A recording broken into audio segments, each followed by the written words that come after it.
Welcome back to a brand new commentary. Today's commentary is going to be on a video that I had recently come across. Now, before we begin, let me tell you a little bit about an old user who went by the name of Cumminass. If anyone here is familiar with Roy Havenstone II's work, you might recognize him as the guy who said this. You will not be Catwoman. And this.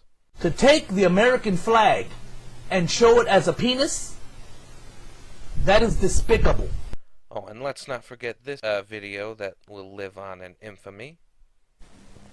Watchmen is like the Bible. The comic book Watchmen from Alan Moore is like the Bible. So basically, this guy made a lot of crazy rants about movies, as well as the film industry. After a while, though, he closed his YouTube account, and we therefore couldn't see most of his content anymore, which is quite sad. Now, some of you might be saying, "Oh, hey, Danny, why are you commentating on this guy if he's old news?" Well, here's the thing. He has returned to YouTube. However, this time he goes by the username of HollywoodRape, and he continues to post more rants and trying to preach to us that Hollywood is bad.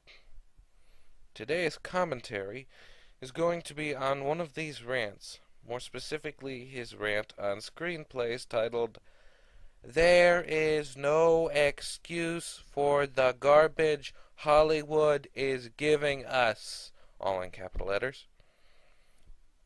That being said, let's not waste any more time. Let's begin. Happy New Year, everybody. Happy fucking New Year. Happy Kwanzaa. Merry Christmas. What are the holidays, everybody's? Fuck it. Whatever holiday it is that you follow or you worship, happy to you. I think you meant to say faith instead of holiday. The last time I checked, people don't worship holidays since they only take place once a year, and they are basically just days of celebration and festivity. If you had said faith, that would have made more sense. Well, the debate continues about this Batman or The Dark Knight Rises fiasco, whether the movie's going to be any good. That'll continue until the movie comes out. So anyway, I decided to put that aside for a minute and talk about something else that really irks me. The state of Hollywood writing. What, may I ask, is wrong with Hollywood screenwriters? Because last I checked, there have been a lot of really good screenplays from the last few years. Whether it's something completely original, like 50-50, or an adaptation of an older story, like Hugo. Don't you think it's a bit unfair to judge the entire Hollywood market when they do have a wide variety of both good and bad screenplays? That's right.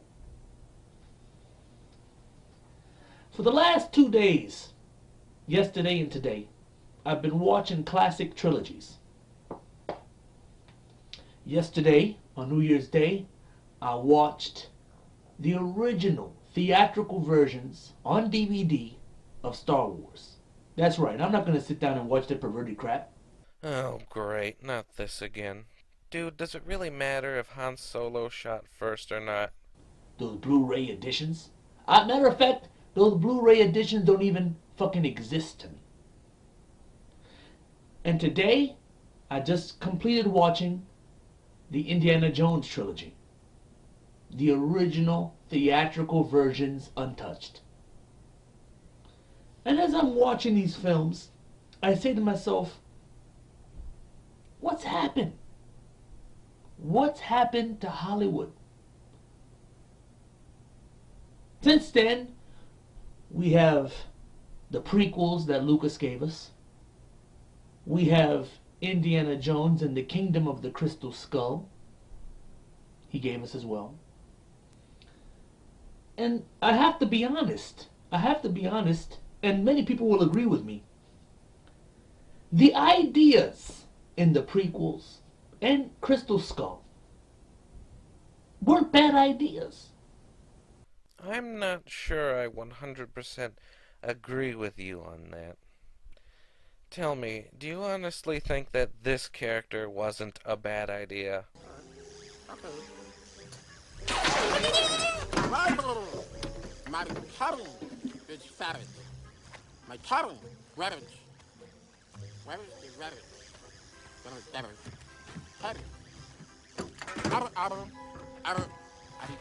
I'm stubborn. The problem was the execution of the ideas. How could someone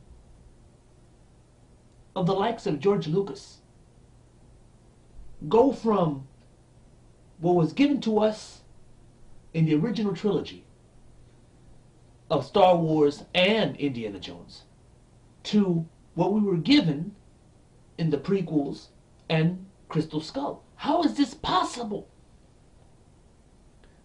When, if we're going to be truthful, both films were produced with good ideas. The problem again is the story, is the plot, is the screenwriters.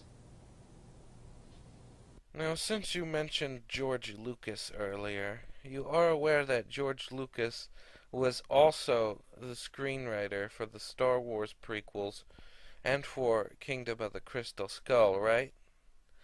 I don't think it's fair of you to judge all of Hollywood's screenwriters when it was essentially just one person who ruined Star Wars for you. In my opinion, I think if you did a rant on George Lucas and his screenwriting abilities, I think it probably would have turned out to be a better rant for you. So that's some advice for you if you're interested. Anyway, let's move on. I hate to use those two particular franchises, but I think that is the root of the problem.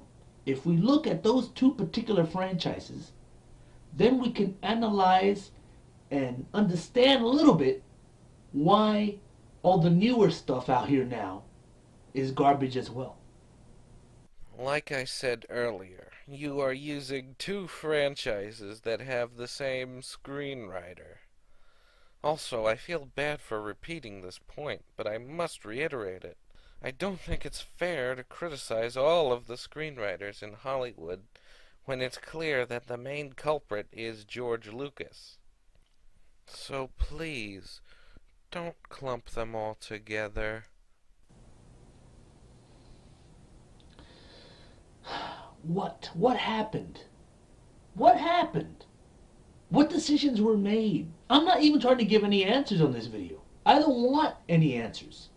In other words, those were rhetorical questions. Why didn't you just say, "These are rhetorical questions, so please don't answer them"? And that especially means you, Shedvick. I mean, I don't want any answers. I'm not even trying. What I'm trying to say is I'm not even trying to come up with the answer. Because I can't figure it out.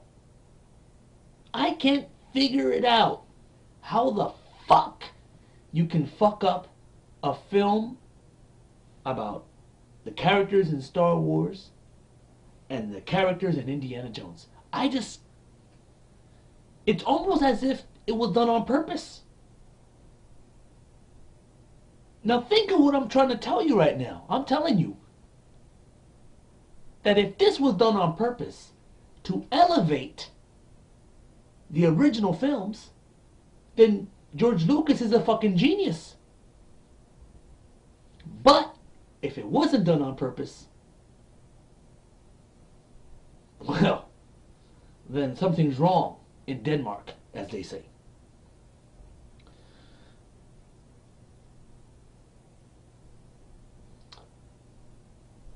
What exactly is going on with the Screenwriters Guild of America over there in Hollywood is what I'd like to know.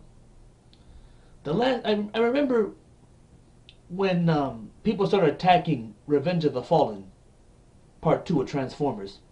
I remember that it was used as an excuse a lot. Oh, well, they went on strike. We couldn't get a good, decent script. Wait a minute, that movie had a script?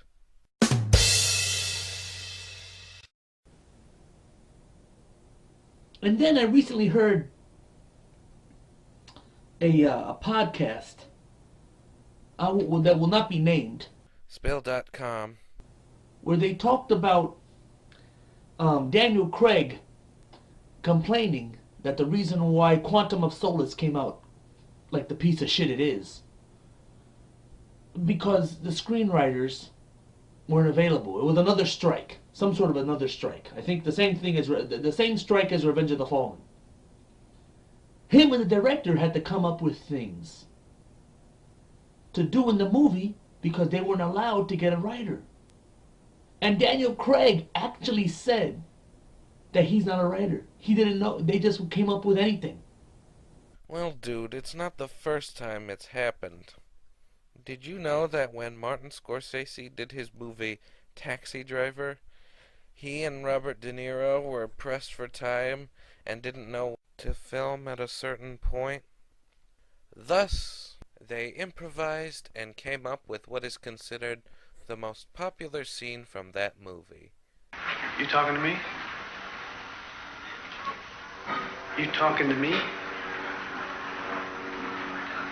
You talking to me?